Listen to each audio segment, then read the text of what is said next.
มื้อนี้จะมาบอกพิกัดร้านเฮ็ดเล็บแคทแนลซาลอนว่าอยู่ไสร้านของเฮาแม่นตั้งอยู่ห้องแก่เด้อเส้นทางใหญ่เลยถ้ามาทางไอเต็กอยู่เบื้องขวามือแม่นจะเป็นธนาคารการค้าเนาะถ้ามาทางสี่แยกไฟแดงถาดหลวงแม่นจะก่ายอเมซอนห้องแก่มาหน่อยนึงเด้อแล้วก็จะมีมินิบิ๊กซีเนาะร้านของเฮาแม่นจะอยู่กงกันข้ามกับโรงเรียนและโลเคชั่นร้านของเฮาแม่นจะติดอยู่กับศูนย์ขายรถใหญ่เด้อจะติดกันเลยเนาะหน้าร้านของเฮามีบอนให้รถจักรจอดได้สะดวกสบายบอนจอดรถใหญ่แม่นบ่ต้องย้านว่าบ่มีบอนจอดเนาะจอดได้ตามสบายเลย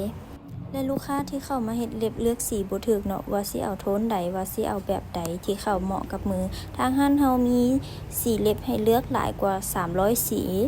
และก็ยังมีแบบรูปที่ให้ลูกค้าเลือกหลายกว่า200รูปกันเลยและร้านยังได้รับสอนเฮ็ดเล็บนำเด้อช่วงนี้จากราคาปกติ6,500,000ค่าเรียนแม่นเดี๋ยวนี้เหลือแต่5,500,000กีบเครื่องอุปกรณ์แม่นจะใช้เป็นของร้านทุกอย่าง